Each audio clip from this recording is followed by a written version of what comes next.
Olaudah Equiano called it water full of worms, yet this sickening fluid was the difference between profit and death on the Middle Passage. Slave traders calculated every ounce, just 24 ounces a day, to keep over 10 million captives barely alive on voyages stretching up to 8 weeks, each body worth 20 to 50 pounds in ledgers, colder than the ocean itself.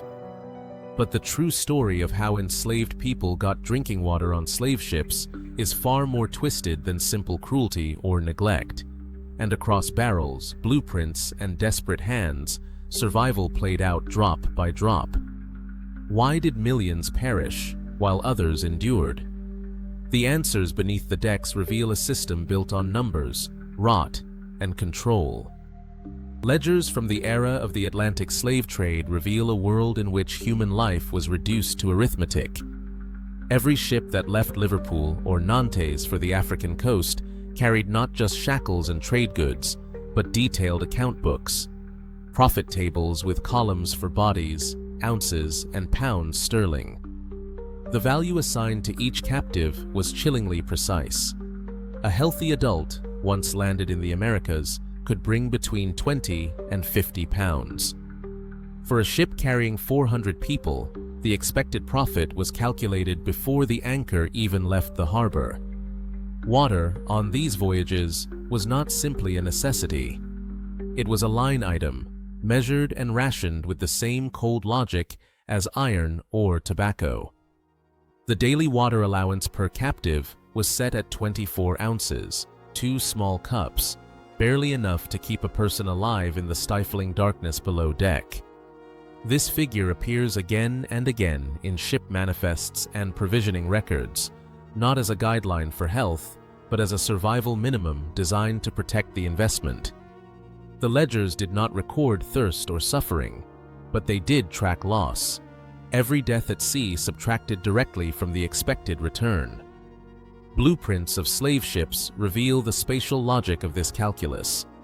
Barrels of water, stacked alongside casks of salted beans and biscuit, took up precious room that could otherwise hold another body.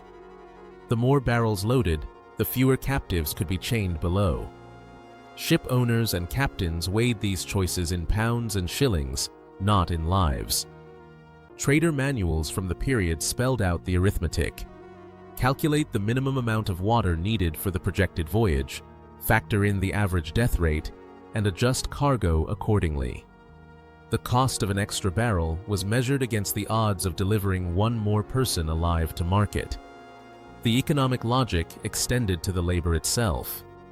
At African ports, enslaved people were forced to carry and load their own water supplies, hoisting heavy barrels that would later become their only source of life on the crossing. The records show no irony.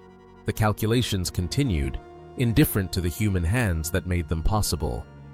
Insurance policies, too, reflected this mindset. Underwriters in London and Bordeaux treated captives as insurable cargo, with policies that covered loss from death, but not from thirst or disease. The risk was always measured in monetary terms.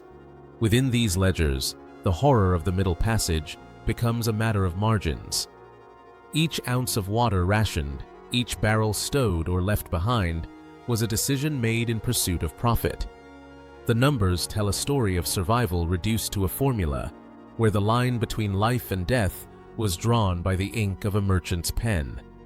Slave ship blueprints reveal a world engineered for profit, where every square foot below deck was contested ground. Water barrels, made from white oak and sealed with tar, lined the lowest reaches of the hold. Each ship typically carried between 250 and 500 casks, stacked tightly to conserve space. But for every row of barrels included, there was a trade-off. Removing just one row could make room for 40 more bodies. The arithmetic was brutal. More water meant fewer captives, and fewer captives meant less profit. Shipowners and captains worked out these calculations in advance, using naval schematics and cargo plans to optimize their human cargo. Trader manuals from the period instructed captains to provision only the minimum water needed for the projected length of the voyage, factoring in expected death rates and the odds of reaching port with a full cargo. On the African coast, the work of loading these heavy barrels fell to the very people who would depend on them for survival. Otoba Kugoano remembered being forced to carry water casks up the gangplank, knowing each barrel would later be rationed out in ounces. The labor was backbreaking, and the irony went unremarked in ship records. The focus remained fixed on space and weight. A standard barrel held about 31 gallons, a puncheon 72, a butt over 100. Every cask took up space that could have been filled with another chained body, and every calculation reduced survival to a question of cubic feet. Blueprints from ships like the Brooks and Henrietta Marie show how water storage was squeezed into corners, under stairwells, and between decks. The barrels were lashed down to prevent shifting in storms, but their placement often exposed them to bilge water and the heat of the lower decks. The design left little room for error. If a barrel cracked or leaked, the loss was not just water, but profit.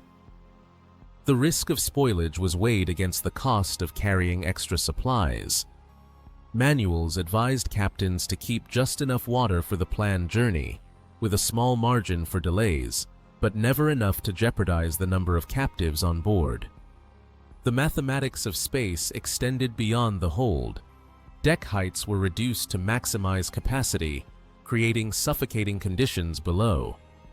Water barrels competed with food stores, shackles, and trade goods, each item measured for its impact on the bottom line. Insurance policies reflected these choices, covering the loss of human cargo, but not the consequences of running out of water. In this system, every decision favored more bodies over more barrels, more profit over more life. The architecture of the slave ship was a blueprint for survival calculated in inches and gallons, with water always just one variable in a deadly equation. Barrel making was a skilled trade, passed down through generations of coopers who shaped, bent, and sealed white oak staves to hold the ship's most precious liquid. Each stave, cut at least an inch thick, had to fit perfectly with its neighbors. Iron hoops squeezed the wood tight, and hot tar was brushed into every seam. Yet even the best craftsmanship could not outmatch the Atlantic. The wood, seasoned for strength, responded to the tropical sun and shifting seas by swelling and shrinking. As the ship crossed the equator, the heat forced the staves apart, opening hairline cracks that no amount of tar could truly seal. Water began to seep out, sometimes in slow drips, sometimes in sudden gushes after a barrel split under pressure. Iron hoops, exposed to salt spray and sweat, rusted quickly. The corrosion ate away at the metal, loosening their grip and allowing the barrels to flex with every swell. If a barrel rolled or shifted in a storm, the joints might slip just enough to start a leak. Some captains tried to reinforce the barrels with extra hoops or thicker tar, but these fixes rarely held for long. The tar itself, meant to keep water in, often melted in the heat, running down the sides of the barrel and leaving the wood exposed. Rainwater, bilge water, and even seawater found their way through these new gaps, contaminating the supply further. On the African coast, barrels were often assembled in haste from shooks, pre-cut staves and hoops, then filled with river water already thick with silt and life. The cooper's tools, dulled by salt and sand, could not always shape a perfect seal. Once loaded, the barrels were wedged into the lowest part of the hold, pressed against the hull, where the pounding of the waves and the weight of other cargo put constant stress on every joint. Even the soundest barrel, tested for leaks with a splash of water before sailing, could not withstand 6 weeks of motion, heat, and pressure. Mary Prince later remembered the bitter taste of water that had passed through tar and oak, a taste she could never forget. The barrels themselves became a symbol of the voyage, crafted with care, but never strong enough to hold back what was coming. Every leak meant less water for those below, and every crack set the clock ticking on spoilage. In the end, the technology of the day was simply not fit for the purpose demanded by the slave trade. Barrels designed for wine or oil could not keep water fresh and safe for hundreds of people packed below deck. The flaws were built into the very structure of the ship, and every drop lost or tainted was another reminder of the limits of human skill when pressed into the service of profit. Cloudiness crept into the water barrels within days of leaving the African coast.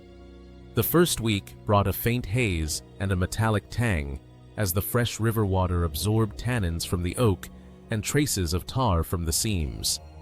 By the second week, the taste sharpened, bitter, sometimes with a hint of rot. The barrels, wedged deep in the hold and lashed against the hull, sat in a stew of heat and humidity. Air below deck often climbed past 30 degrees Celsius, turning every cask into a slow cooking vessel for whatever was inside.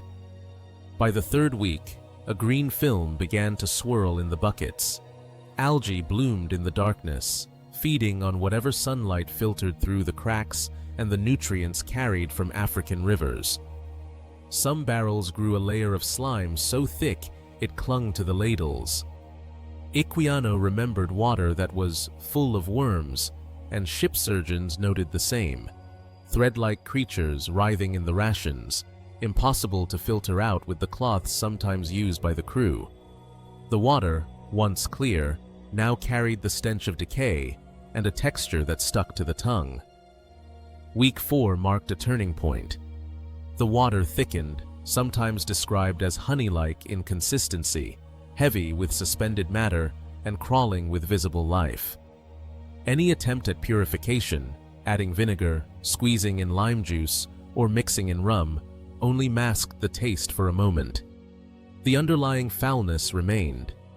Some captains tried to stir the barrels or pour water from one cask to another, hoping to freshen the supply, but these efforts only spread the contamination further.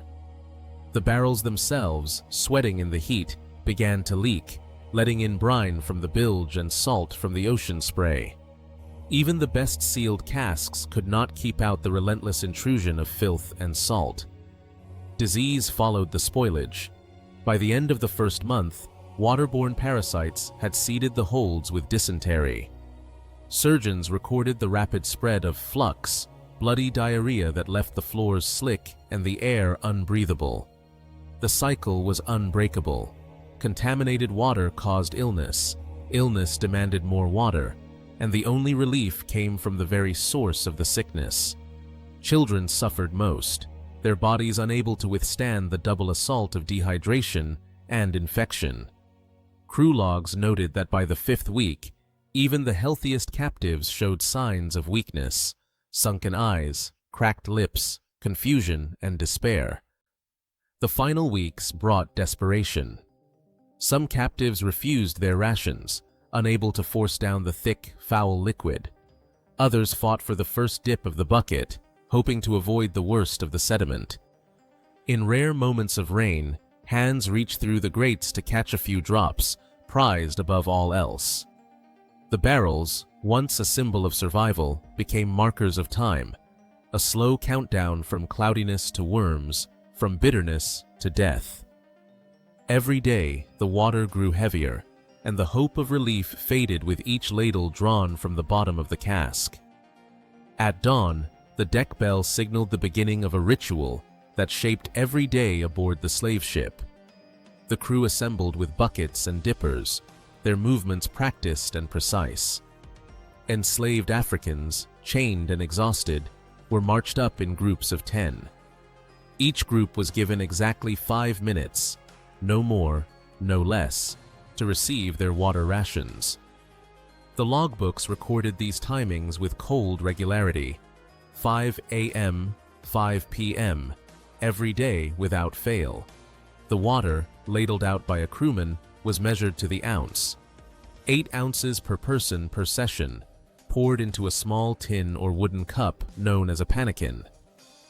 The bucket was passed down the line, each captive forced to drink quickly before time ran out. 5 minutes for 10 people meant only seconds for each to swallow what little they were given. If anyone hesitated, the guards barked orders or raised their whips. The threat was always present. Order must be maintained, and no one was allowed to take more than their share. The air during these ceremonies was thick with tension. The enslaved stood shoulder to shoulder, eyes fixed on the bucket, counting the moments until their turn. The water itself was already turning cloudy, carrying the taste of oak and tar from the barrels below. Sometimes it smelled faintly of rot. Still, it was all that stood between life and death in the suffocating heat below deck. Disease moved easily through these shared buckets. Dysentery, spread by contaminated hands and lips, claimed more lives than violence or storms. Yet the system never changed. Each group was watched closely by a guard, who kept the pace brisk and the portions exact. Crew members, standing apart, drank from separate stores. Clearer, cooler water reserved for those who held the keys. Within the ranks of the enslaved, the rules of the rationing ritual reinforced a harsh hierarchy. Those who cooperated with the crew, translators, intermediaries, or those who helped keep order, could sometimes bargain for an extra dipper. Others, labeled as troublemakers, found their share cut or withheld entirely. The sick, especially those with visible signs of dysentery, were often passed over or given less, their desperate thirst ignored by the men with the dippers. The daily routine allowed no room for protest or delay. The bell marked the end of each session, and the guards herded the group back below deck, making way for the next 10. The ceremony repeated until every captive had been given their small portion, the entire process unfolding under the watchful eyes of armed men. In the ledgers, this was recorded as efficiency, a system for managing cargo. For those forced to wait in line, it was a daily reminder of power, control, and the thin line between survival and despair. Dysentery swept through the lower decks with unstoppable force. Surgeons recorded that, during some voyages, up to 70% of deaths came from disease, most of them from what they called the flux. This was not just a word for illness, but a death sentence brought on by water so fouled it became a poison. As the barrels turned thick with slime and the buckets passed from hand to hand, bodies weakened by dehydration began to fail. Children, their bodies smaller and more vulnerable, died in clusters. Surgeons' logs noted that young captives, unable to keep down the thickened water, lost half their number before the ship reached land. The cycle was relentless. Contaminated water caused dysentery. Dysentery demanded more water, and the only source was the same bucket that had started the sickness. Guards watched the suffering with practiced detachment, sometimes denying water to those whose bodies showed the worst signs of illness. Crew logs describe how the sick were given less, not more, as if withholding water could somehow slow the spread. Those who could still move sometimes fought for the first dip of the bucket, hoping to avoid the worst of the sediment that settled at the bottom. Despair turned to action when the suffering reached its peak.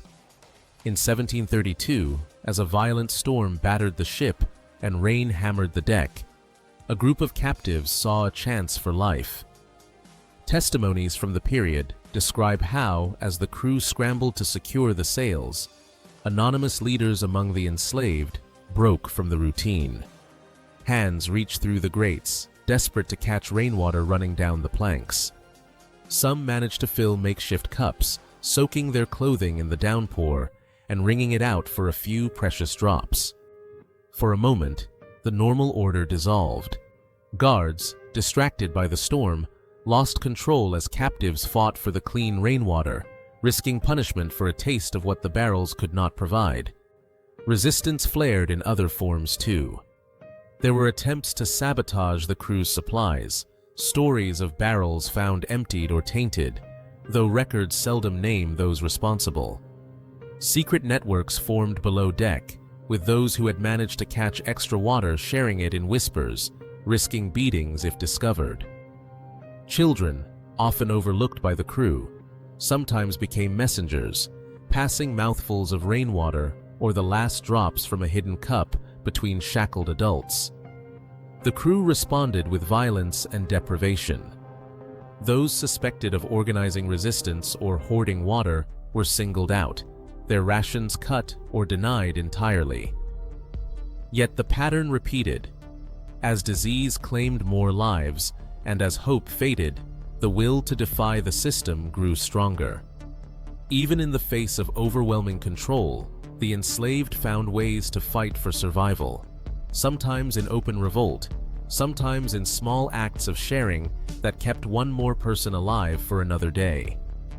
The storm that brought the 1732 revolt passed, but the memory of that struggle for rainwater lived on in testimonies and ship logs. Each act of defiance, whether a whispered warning or a desperate dash for a rain-soaked plank, became a quiet answer to the violence of the ship. In the eyes of the crew, these were disruptions to be punished. In the memories of survivors, they were moments when, even in the grip of fatal sickness, the enslaved refused to surrender their humanity. Inside London's Guildhall in 1783, the courtroom filled with the sound of legal arguments over what had happened aboard the British slave ship Zong. The ship's owners, Gregson and Company, demanded compensation from their insurers for the loss of 133 enslaved Africans, thrown overboard during the voyage from Africa to Jamaica. Captain Luke Collingwood claimed the killings were a matter of necessity. He insisted that the Zong had run dangerously low on water, and that sacrificing part of the cargo was the only way to save the rest. The numbers told a different story. When the Zong finally docked in Jamaica, the ship's log showed 420 gallons of water still on board, enough for days of rations. Rain had poured down during the killings, filling casks and making the captain's claims harder to justify. Yet the legal question before the court was not murder, but property. In the words of Solicitor General John Lee, this is a case of chattels or goods. It is really so. It is the case of throwing over goods. For to this purpose, and the purpose of insurance, they are goods and property. The owners valued each lost life at £30. Their claim rested on the maritime law of general average, the rule that allowed jettisoned cargo to be written off as a shared loss, provided it was sacrificed for the preservation of ship and remaining cargo. The court heard that, on November 29, 1781, 54 women and children were forced through the cabin windows into the sea. 2 days later, 42 men followed. Over the next week, 36 more were cast overboard. 10 jumped themselves, choosing the ocean over the hold. The crew's testimony described the water rationing and the decision to reduce numbers. The insurers countered with evidence of the rain and the remaining stores. Granville Sharp, the abolitionist, sat in the gallery. He had been alerted to the case by Olaudah Equiano, who brought him the news that the Zong's owners were seeking payment for lives lost at sea. Sharp pressed for murder charges, but the court refused. The trial was not about justice for the dead, but about whether the insurance company was liable for lost property. The judge instructed the jury to consider the enslaved Africans as cargo. In the end, the jury sided with the ship owners, agreeing that the insurers must pay for the jettisoned goods. The Zong case exposed the legal machinery that allowed mass killing to hide behind commercial logic. Water scarcity became the justification for murder, and the law measured loss in pounds, not lives. Sharp and Equiano challenged the verdict in the court of public opinion, publishing accounts that forced the British public to confront the horror behind the numbers. But in the records of Gregson versus Gilbert, the language of property prevailed. The verdict echoed through the slave trade, a warning that the law would protect profit, even at the cost of 133 souls. Barrel staves recovered from the wreck of the Henrietta Marie still bear traces of what they once held. When microbiologists examined wood samples from these sunken casks, they found DNA from bacteria known to cause dysentery, matching strains that still threaten public health today. The same pathogens that once swept through the lower decks of slave ships now appear in modern outbreaks, linking the past to water crises in places like Flint, Michigan, and Jackson, Mississippi. Analysis of the barrels revealed not just bacteria, but mineral residues and organic films, evidence of water that had turned foul long before ships reached the Americas. Isotope testing pinpointed river sources along the West African coast, confirming that many casks were filled with water already teeming with life. Ship logs and surgeon notes described water that grew cloudy within days, then thickened as algal blooms and worms multiplied in the stagnant heat.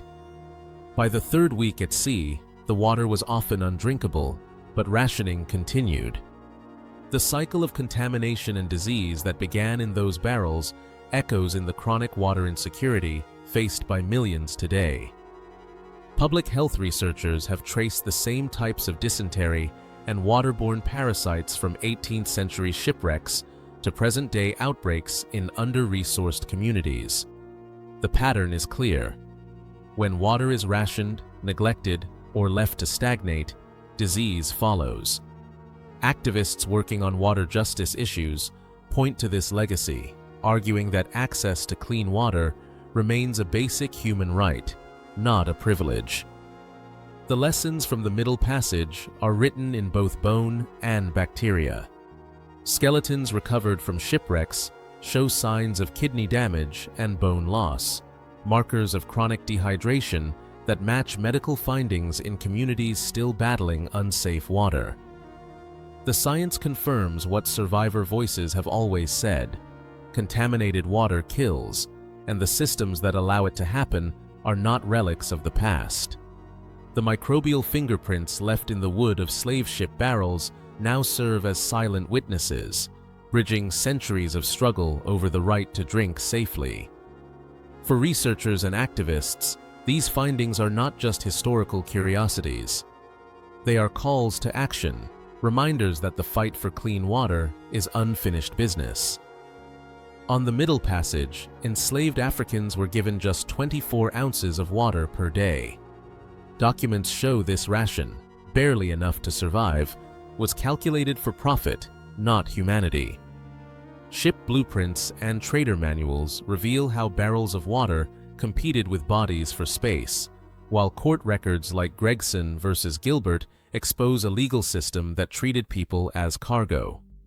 Archaeologists have since confirmed water contamination and disease through barrel residue and DNA. Yet, many ship logs remain incomplete, and the daily decisions of captives, how they shared, resisted, or endured, are only partly known. Today, millions still lack safe water, and public health reports trace the legacy of water injustice from the past to the present. The names of the lost, recorded in ledgers and survivor testimony, remind us: denying water was not just a hardship, but a deliberate tool of control.